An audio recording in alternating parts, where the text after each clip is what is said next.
My name is Evelyn Harper. I'm 29 years old. And the strange thing about betrayal is that it rarely announces itself when it begins. It doesn't crash into your life like a storm. It seeps in quietly, through tone, through silence, through the way someone you love starts looking at you like you've become optional. That evening, the rain tapped softly against the windows. Normally, that sound made our kitchen feel warm, safe even. But not that night. That night, it felt like the air had gone stale, like something invisible had shifted, and I was the only one who could feel it. I stood at the stove, stirring pasta sauce, pretending the silence behind me didn't matter. But it did. It always does. Daniel stood by the sink, back stiff, arms crossed, not moving, not speaking, just there. "Daniel," I said gently, stepping closer, brushing my fingers against his arm. "You've barely said anything all day. Are you okay?" He didn't look at me. "My stomach hurts." That was it. Flat. Cold. Like I was a stranger asking too many questions. I blinked, pulling my hand back. "Okay, is it serious? Should we—" I said I'm fine. Sharper this time. Enough to make something inside me pause. I nodded slowly. Gave him space. But the silence didn't ease. It stretched. Pressed. So I tried again. "You've been distant all week. If something's going on, we should talk. I'm not trying to push, but—" He turned so fast the dish towel slipped from his shoulder. "Evelyn, not everything is about you. Just drop it." That landed harder than it should have. I stared at him. Where is this coming from? "Maybe I'm just tired," he snapped, voice rising, "of pretending everything is fine when it's not." Something in my chest tightened. "I asked if you were okay. That's not pretending. That's what a wife does." He laughed. But there was no humor in it. "Oh, spare me the wife routine." I felt my jaw tighten. "So now caring is a problem?" "No," he said, stepping closer, eyes sharp.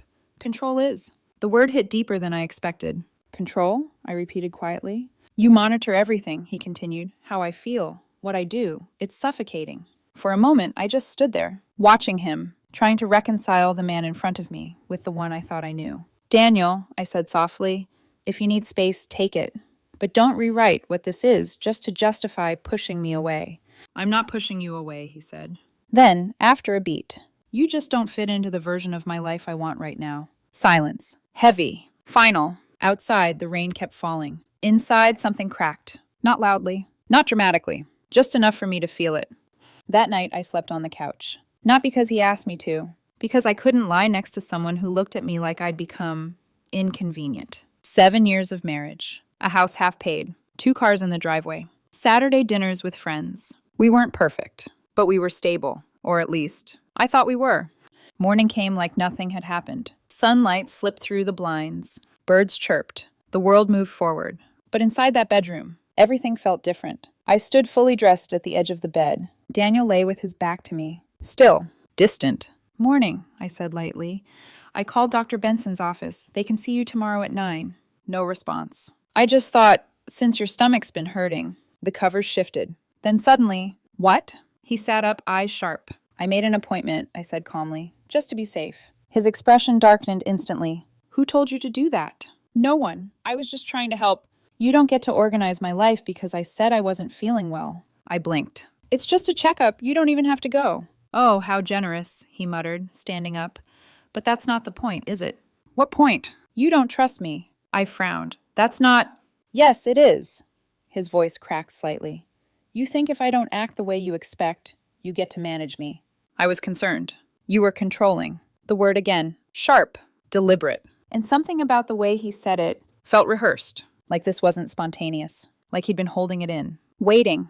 "You've always been like this," he continued, pacing.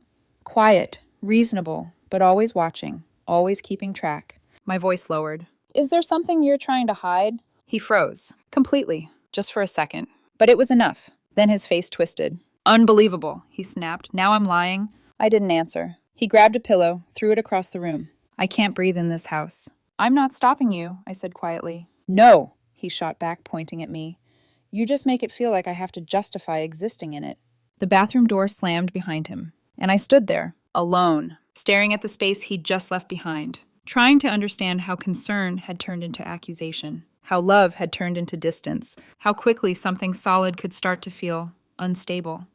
3 days passed. We didn't talk about it. Not really. We moved around each other like careful strangers. Until Friday. Emily invited us over. Backyard gathering. Simple. Familiar. Safe. At least that's what I thought. Daniel dressed differently that night. More carefully, a shirt I hadn't seen in months, cologne he hadn't worn in years. He looked good, but not for me. I felt that immediately. The moment we arrived, something shifted. Not obvious, but undeniable. His smile was brighter, looser, too easy. "Evelyn, grab a drink," he said casually, already moving past me, toward the patio, toward Brianna. I watched from a distance, the way he leaned in slightly when she laughed, the way his hand brushed hers. Just a second too long. Not enough for anyone else to notice, but enough for me. I walked over slowly, slipped my arm around his. He stiffened, just for a moment, then gently pulled away, like my touch didn't belong there anymore. I smiled, said nothing, but inside, I started paying attention. Every glance, every shift, every moment that didn't quite add up. Because suddenly, it felt like I was watching a story unfold, one I hadn't been invited into.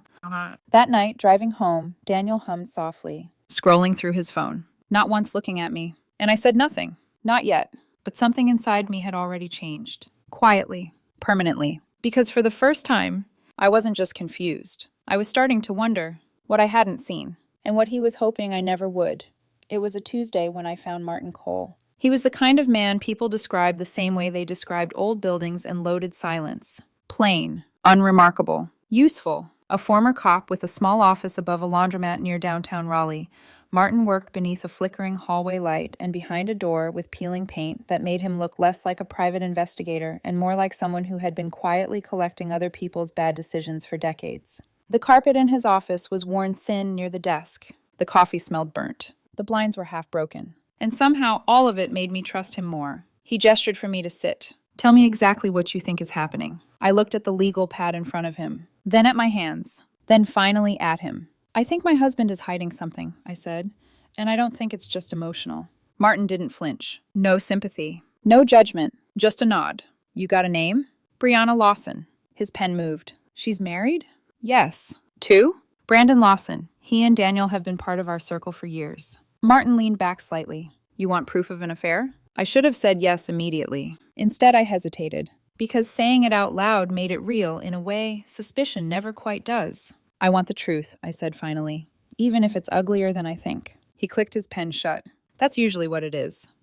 The week that followed felt longer than it should have. Every day in that house became a performance. Daniel moved through our life with a strange mix of tension and calculation, like he knew the floor beneath him was unstable but still believed he could cross it before it cracked. He was nicer in flashes, colder in others, too distracted to be fully present, too controlled to seem careless. I started noticing little things. The way he angled his phone away from me without thinking. The way he smiled at messages and then erased the smile the second I entered the room. The way he suddenly cared about how he looked when running errands that didn't require looking good for anyone. Once, I found him in front of the bathroom mirror, adjusting his collar with a concentration that felt almost intimate. Not vanity. Anticipation. He caught my reflection in the mirror. "You're home early. So are you." He gave a small smile. "Meeting got canceled." I nodded. And because I wanted to hear how easily he could do it, I asked, "That why you're dressed like you're heading to a magazine shoot?"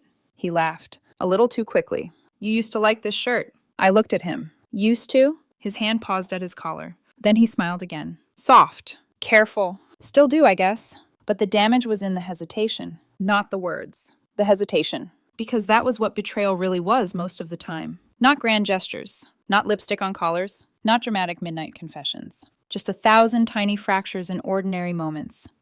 3 days later, Martin called. No build-up, no softness. Just, "I have something, can you come in?" The drive there felt unreal. The city moved around me like normal. Traffic lights changed. People crossed intersections. A man outside a coffee shop laughed into his phone like the world was still a place where things made sense. By the time I climbed the narrow stairs to Martin's office, my hands had gone cold. He didn't offer coffee, didn't offer comfort. He just turned his laptop toward me. "Listen first," he said. The recording started with static, a gust of wind, a passing car, then voices. Daniel's voice came first. Tight, lower than usual. "I'm late, like really late." I stopped breathing. For a second, I genuinely thought I had misheard him. Then came Brianna's voice, thin with panic. "How many tests?" 3, Daniel said, all positive. Martin paused the audio. My eyes stayed on the screen. Not because there was anything to see, because if I looked anywhere else, I thought I might come apart. "Keep going," I said. He pressed play. Daniel again, quieter now. "I went to the clinic this morning. I have the sonogram in my bag." Brianna let out a small, disbelieving laugh that sounded closer to dread. Oh my God. I didn't know what else to do, he said. I couldn't tell her yet. Her. Me. I sat absolutely still. Wind crackled through the speaker. Then Brianna again, voice unsteady. So what's your plan? A long pause. Then Daniel answered. I list Evelyn on the paperwork for now. I felt something in me go completely still. Not broken, not shattered. Still, because there are moments when pain is so clean, so precise, that it doesn't arrive as emotion first. It arrives as clarity. Martin looked at me once, briefly, then back at the screen. Daniel kept talking. It's easier that way. Insurance, records, timing. If I handle it right, she won't ask questions until I know what I'm doing. Brianna whispered, That's insane. No, he snapped softly. It's temporary. Temporary. As if using my name, my life, my marriage, my future, as a shield was nothing more than a logistical inconvenience. As if betrayal became less cruel when spoken calmly. Martin stopped the audio. There was more left in the progress bar, but I didn't need it. Not yet. He slid a folder toward me. Inside were photos, grainy but clear enough. Daniel and Brianna in a hospital parking lot. Daniel standing close, one hand pressed to the back of her car door. Brianna holding a folded paper against her chest. Both of them wearing the same expression people wear when their lie has gotten bigger than the room they built for it. Do you want the rest? Martin asked. My fingers rested on the edge of the folder. Yes. He played the final segment. Brianna's voice, sharper now. What about Brandon? Daniel laughed bitterly. Brandon barely notices what's in front of him. And Evelyn? Silence. Then Daniel said, very quietly, Evelyn notices everything. That's the problem. I closed my eyes. Not because I was crying. I wasn't. Not yet. Because of all the things he'd done, all the ways he'd twisted this, that line was the one that found the softest part of me. He knew who I was. He knew how I loved. And he had chosen to build this lie anyway. Not despite that. Around it, using it. Martin muted the laptop. You okay? I opened my eyes. No, I said, but I'm done being confused. The hospital smelled like antiseptic and over-air-conditioned quiet. I walked through the sliding doors just after 9 the next morning, wearing a neutral expression and carrying a purse that suddenly felt too light for what I had come to do. At the front desk, a young receptionist greeted me with the kind of professional warmth people wear when they still believe paperwork is harmless. How can I help you? I'm here regarding my husband, I said calmly. Daniel Harper. He was in recently for some tests. Her fingers hovered over the keyboard. Are you listed as immediate family? I'm his wife. She asked for identification. I handed it over. She typed, paused, looked at the screen, then at me. A tiny shift in her face. Not suspicion. Recognition. You're listed as the spouse and emergency contact, she said softly, and as the other parent. There it was. Official. Black and white. My name placed beside a lie so enormous it had already started pretending to be fact. Yes, I said evenly. That's correct. She nodded, still uncertain enough to be cautious. One moment. She disappeared down the hall. I stood there watching a janitor wheel a yellow mop bucket past the maternity wing, the rubber wheels squeaking faintly against the polished floor. It struck me then how ordinary betrayal looked once it became administrative. No thunder, no violins. Just forms, check boxes, names in the wrong places. A doctor appeared a minute later, chart in hand. He looked to be in his late 40s, with tired eyes and practiced kindness. Mrs. Harper, he asked.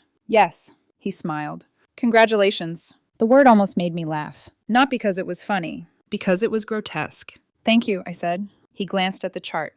It's early, but everything appears stable. We'll want to monitor things closely over the next few weeks. Of course.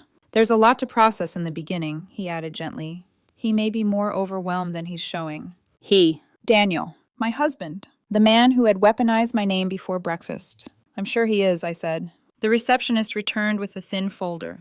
This is what we can release under your authorization. I took it carefully. Inside were intake forms, early notes, insurance entries. And there it was. Spouse, Evelyn Harper. Parent/guardian, Evelyn Harper. My name printed neatly into a narrative I had not consented to. I closed the folder before my face had a chance to betray me. Thank you for your help. The doctor nodded. Try to be there for him. Early pregnancy can be frightening. I looked him directly in the eye. I intend to be very careful with what I do next. He probably assumed that meant supportive. He smiled as if reassured. I turned and walked out with the folder tucked against my ribs, like evidence recovered from a fire. That evening, our bedroom looked almost beautiful. Soft lamplight, warm shadows. a candle burning on the dresser with a lavender scent Daniel only used when he wanted the room to feel less like a room and more like a version of us that had never really existed. He stood near the bed wearing a silk robe the color of dark wine. His hair was loose. His mouth curved into a smile the second I appeared in the doorway. Hey, it was such a small word, almost tender, almost familiar. And for one dangerous second, I understood how easy it would be to let surface-level softness confuse me again. Hey, I said. He moved closer. You were quiet at dinner. I had a long day. He reached to adjust the candle. I thought maybe tonight we could just breathe a little. Be us. Us. The word floated between us like a ghost trying on old clothes. He stepped nearer, and I caught the scent of the cologne he used to wear during our first year of marriage, when everything between us had still felt chosen instead of managed. You look nice, I said. His smile deepened. I was hoping you'd notice. His fingers touched my wrist. Lightly. Practiced. Then slid up toward my forearm. I miss you, he said. There it was. Not apology. Not truth. Just intimacy offered like a shortcut around accountability. He leaned in, lips brushing near my jaw, and I took one small step back. Not dramatic. Not angry. Just enough to make the distance undeniable. I'm tired, I said. For the first time that evening, his expression slipped. Only slightly. But enough. Oh, I had a lot on my mind. Work? I met his eyes, among other things. He wrapped his arms around himself, robe shifting at the shoulder. You've been distant lately. A strange sentence, coming from a man who had practically left our marriage while still sleeping in the same bed. You think so? I asked. He hesitated, then tried again. I'm trying here, Evelyn. I set my watch on the dresser with a quiet click. The sound seemed louder than it should have. What exactly are you trying to do, Daniel? His eyes narrowed just a fraction. Reconnect. With perfume and candles? His face changed again. That one landed. I thought maybe we could reset, he said. Go back to how things were. I leaned lightly against the dresser and studied him. When do you think things changed? The question sat between us. He looked down. Not guilty enough to confess. Not innocent enough to answer. Finally, he said, I don't know. But that was the first true thing he had given me in days. Because he didn't know. He didn't know when I had started seeing him clearly. He didn't know when confusion had hardened into certainty. He didn't know that I had already heard the version of his voice he reserved for building lies. You don't need to try tonight, I said. His shoulders dropped. So you're rejecting me? No, I said quietly. I'm refusing to pretend. He went still. I let that sit there. Let it work on him. Then I picked up my phone and turned toward the bathroom. Good night, Daniel. I didn't look back, but I could feel the silence behind me change. Because for the first time since the crack began, he was the one standing in uncertainty. And me. I was no longer afraid of the truth. I had it. I had proof. I had his voice, his plan, his panic, his betrayal folded neatly into a folder now locked in my car. And beneath all the hurt, all the humiliation, all the disbelief, something colder had begun to form. Not revenge. Not yet. Precision. Because once love dies, sometimes what replaces it isn't rage. Sometimes it's focus. And as I stood in the bathroom with the door closed and both hands gripping the sink, staring at my own reflection under unforgiving white light, I realized something that should have devastated me more than it did. I was not looking at a broken woman. I was looking at a woman who had finally stopped lying to herself. And that, I think, was the moment the story changed. Not when Daniel betrayed me. Not when I found the recording. Not when I saw my own name on those forms. But there, in the bathroom. With the candlelight flickering outside the door and my marriage still technically alive in the next room. That was the moment I stopped asking what was happening to me and started deciding what I would do about it. The second invitation came the following weekend. Same house, same backyard, same string lights draped across the fence like nothing in the world had shifted. Emily had texted me earlier that morning. Come tonight, we haven't all been together in a while. There was something almost ironic about that. We had all been together, just not honestly.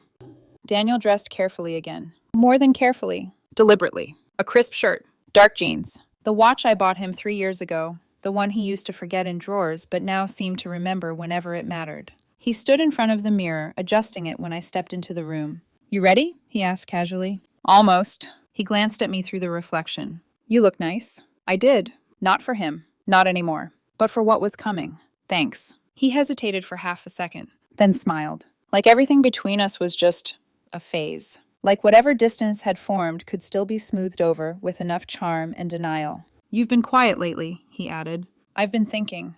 About what? I met his eyes in the mirror. About timing. He frowned slightly. What does that mean?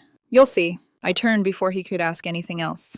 Emily's backyard looked exactly the same. Warm, inviting, safe, the kind of place people trusted with their laughter, which made what I was about to do feel almost surgical. Because some truths don't belong in quiet rooms. Some truths need witnesses. Daniel slipped into the crowd easily. Too easily. Like he'd been rehearsing this version of himself all week. Relaxed. Charming. Present. He moved toward Brianna without hesitation. She was already there, standing near the drinks table in a pale pink dress, her hair falling in soft waves over her shoulders. She looked radiant, but not in a way that felt natural. In a way that felt like someone trying to control how they were seen. Their eyes met. Just for a second, but it was enough. A shared flicker of something unspoken. Something that had no place in the same space as me. I stayed near the edge of the group, watching, not reacting, just observing. Because once you know the truth, everything becomes clearer. Every glance, every hesitation, every moment that used to feel insignificant suddenly becomes evidence.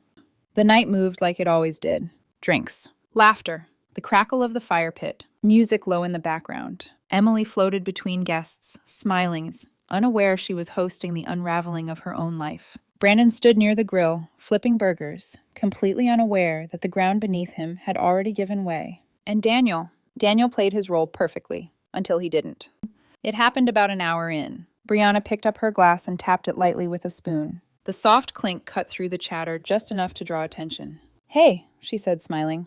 "Can I steal everyone for a second?" People turned, curious, relaxed, expecting something light, something celebratory. Daniel stepped closer to her, close enough that if you didn't know better, it would look like support, like partnership, like belonging. "I just wanted to share something," Brianna continued, her voice steady, but just slightly too rehearsed. "I know things have been a little quiet lately, but I think it's time." She looked at Daniel, then at me, and smiled. "Daniel and I are having a baby." The words landed exactly how they were designed to. Warm, surprising, joyful, for everyone except the 3 people who knew the truth. The backyard erupted. Gasps, cheers, laughter. "Oh my God. Congratulations. Finally." Emily clapped her hands over her mouth, eyes wide with excitement. "This is amazing." Brandon turned toward Brianna, smiling at first, then hesitating. Something in his expression faltered, not fully understanding, but sensing something just slightly off. "And Daniel." Daniel turned to me, beaming. "Tell them, Evelyn." That was the moment. The exact moment. The one where the lie reached its highest point. Where it felt almost real. Where everyone else believed it. Where all I had to do was smile, and it would become reality. I picked up my glass slowly. Felt the weight of it in my hand. Looked around at the people we had known for years. At the friends who had trusted us. At the lives that had been quietly pulled into this without their consent. Then I smiled. Soft. Measured. Controlled. "Actually," I said. The word cut through the noise. Not loudly, but clearly. "You might want to toast someone else." The laughter died, almost instantly. Confusion replaced it. "What?" Emily asked, lowering her hands. I turned my gaze, not to Daniel. To Brandon. "Brianna is pregnant," I continued calmly. "That part is true." Brianna's smile flickered. Just slightly. "But it's not Daniel's wife's child." Silence. Complete. Heavy. Daniel's face changed. "Evelyn," he said quickly, low and warning. "What are you doing?" I didn't look at him. Not yet. I kept my eyes on Brandon. "You deserve to hear this from someone who isn't going to lie to you." Brianna stepped forward, panic rising in her voice. "She's confused. I don't know what she's talking about." I reached into my bag, pulled out the small flash drive, held it up between my fingers. "I have audio," I said. "Hospital parking lot. You and Daniel, talking about the pregnancy." Daniel went pale. Brianna's breath caught. "And Brandon?" Brandon didn't move. Not at first. Then slowly, very slowly, he looked at Brianna. "What is she talking about?" No one spoke. No one moved. Even the fire seemed quieter. Waiting. I finally turned to Daniel. Met his eyes. And for the first time since all of this began, I saw something real. Not control. Not calculation. Fear. "You want to explain?" I asked softly. His mouth opened. Closed. Nothing came out. Brianna tried again. "It was a mistake." "No," I said, still calm. "It was a plan." I stepped forward just enough to place the flash drive on the table beside the drinks. A small, almost insignificant object, holding everything. "Insurance records," I added. "Medical forms. My name listed as the other parent." Emily's face drained of color. "What?" She turned to Brianna. "Tell me that's not true." Brianna's lips trembled. I didn't know what to do. "So you lied?" Emily's voice cracked. "To everyone?" Brandon stepped back like the ground had shifted under him. "Is it mine?" he asked. The question hit harder than anything else that night. Because it was the only one that mattered. Brianna didn't answer. Didn't need to. Her silence said everything. Daniel finally found his voice. Evelyn, we can talk about this at home. This is the conversation, I said. My tone never rose. Didn't need to. Because truth, when delivered at the right moment, doesn't require volume. It requires precision. And I had both. I looked around one last time. At the faces. At the shock. At the unraveling. Then I picked up my glass again. Raised it slightly. Congratulations, Brandon, I said. Looks like you're going to be a father. No one laughed. No one moved. The night had frozen. And somewhere behind me, I heard Brianna whisper Daniel's name like a plea. But I didn't stay to watch it collapse. I didn't need to, because the truth had already done what it needed to do. I turned, walked past the string lights, past the open gate, past the version of my life that had been quietly falling apart long before tonight. And for the first time in weeks, I didn't feel confused. I didn't feel betrayed. I didn't even feel angry. I felt finished. Daniel didn't come home that night. And for the first time since we had met, I didn't wonder where he was. I already knew. And more importantly, I no longer cared. The next morning felt quiet. Not peaceful. Not calm. Just quiet in the way a house sounds after something has been removed from it. Daniel still hadn't come home. His side of the bed was untouched. His phone charger sat coiled on the nightstand like it was waiting for someone who wasn't coming back. I stood in the kitchen with a cup of coffee I hadn't touched. The same kitchen. The same counter. The same place where everything had first started to fracture. Only now there was no confusion left in it. No tension waiting to be explained. Just clarity. And once you have that, you can't go back. By noon, I was sitting in a law office. The building was clean, minimal, designed to feel like decisions made inside it were permanent. The receptionist greeted me with a polite smile. Ms. Harper? Yes. Mr. Hayes will see you now. I followed her down a quiet hallway lined with glass panels and frame certifications that all said the same thing in different ways. This is where endings are made official. Inside the office, Mitchell Hayes stood as I entered. Early 50s, sharp suit, calm eyes. The kind of man who had seen every version of love unravel and no longer expected it to end any other way. He shook my hand. Firm, professional. Have a seat. I did. Then I placed the folder on his desk. Carefully, deliberately. This is everything, I said. He opened it without comment. Flipped through the pages. Photos. Transcripts. Hospital records. The flash drive. Proof. Not suspicion. Not emotion. Proof. He took his time. Didn't rush. Didn't react. Just absorbed. When he finished, he leaned back slightly in his chair. This is airtight. I nodded once. I know. You'll win everything, he continued. Assets. Protection from any legal responsibility related to the child. There's clear intent here. Fraud. Misrepresentation. I'm not interested in destroying him, I said quietly. His eyebrow lifted slightly. No? I'm interested in being done. He studied me for a moment, then nodded. That's usually the smarter goal. He tapped the folder lightly. You came early. Most people come after the damage is irreversible. I came, I said, right after I stopped lying to myself. A small pause. Then, I'll start the paperwork today, he said. This can be handled quickly, cleanly. Good. He closed the folder. And Evelyn? I looked up. You did the hardest part already. I didn't ask what he meant. I already knew. The courtroom didn't feel dramatic. No music. No tension in the air. Just quiet procedure. Paper. Voices kept deliberately neutral. Daniel sat across from me. Hair neat. Suit pressed. Face controlled. But his eyes gave everything away. He looked smaller. Not physically, but in presence. Like the version of himself he had tried to construct had collapsed under its own weight. Beside him sat his attorney. Polished. Confident. Already preparing a narrative. My attorney didn't need one. We had facts. And facts don't require storytelling. They require acknowledgement. Your Honor, Daniel's lawyer began, standing. My client acknowledges poor judgment, but asks the court to consider the emotional context. Mitchell stood before he could finish. We have documented evidence, he said calmly, of deliberate misrepresentation, falsified medical documentation, and premeditated intent to assign legal responsibility to my client without her knowledge. The judge looked down at the file, then at Daniel. Is any of this disputed? Daniel swallowed. For a moment, I thought he might try. Might reach for one last version of control. But then, no, Your Honor. Just like that. Truth, finally spoken. Too late to matter. The ruling came quickly. Efficient. Final. The court finds that Ms. Evelyn Harper bears no legal responsibility for the unborn child. A small exhale left my chest. Not relief. Just release. All parental and financial obligations are transferred to the biological father. Silence. Daniel didn't look up. The division of assets will proceed as outlined. The marital home and joint savings accounts will remain with Ms. Harper. Another pause. Then, legal separation is granted, effective immediately. And just like that, 7 years ended in less than 10 minutes. Outside the courthouse, the air felt different. Lighter. Not because something had been gained, because something heavy had finally been put down. Mitchell stepped beside me. You got everything you needed. I shook my head slightly. No. He glanced at me. No? I got something better. What's that? I looked out at the street, at people moving, living, unaware that anything had just ended behind those doors. Clarity. He smiled faintly. Most people don't leave with that. I almost didn't either, but I had, and that made all the difference. A week later, there was a knock at my door. Soft. Steady. I opened it, and there stood Emily. No makeup, hair pulled back, eyes tired but clear. Hey, she said quietly. Hey. I stepped aside. Do you want to come in? She shook her head. No, I won't stay long. I leaned against the doorframe. She looked at me for a moment, then asked, How did you not break? The question sat between us. Heavy, honest. I could have given her something simple, something comforting. But she didn't come here for comfort. She came for truth. I did, I said. Just not where anyone could see it. Her eyes softened. I continued. Some betrayals don't explode.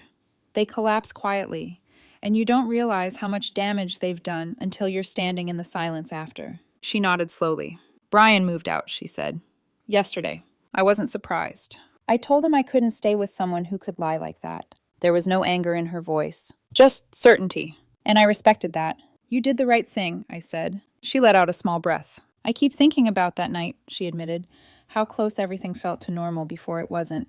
That's how it always is. She looked at me again, longer this time, then stepped forward and hugged me. It wasn't romantic. It wasn't complicated. It was just two people who had survived the same storm in different ways. When she pulled back, she smiled. A real one. I'm glad you're okay. I am now. She nodded, then turned and walked down the steps. Didn't look back. And I didn't call after her, because some endings don't need witnesses. They just need acceptance. I stood there for a moment longer, then closed the door. The house was quiet again. But this time, it didn't feel empty. It felt mine, completely. No tension hiding in the walls. No lies sitting at the dinner table. No questions waiting to be answered. Just space. Clean. Honest. Real. And if there's one thing I learned from all of it, it's this. Betrayal doesn't destroy you. Not completely. It reveals what was already fragile. And if you're willing to face that, to really see it, you don't just survive it. You rebuild. Stronger. Clearer. Uncompromised. That was my story. So tell me, if you had been in my place, would you have done the same?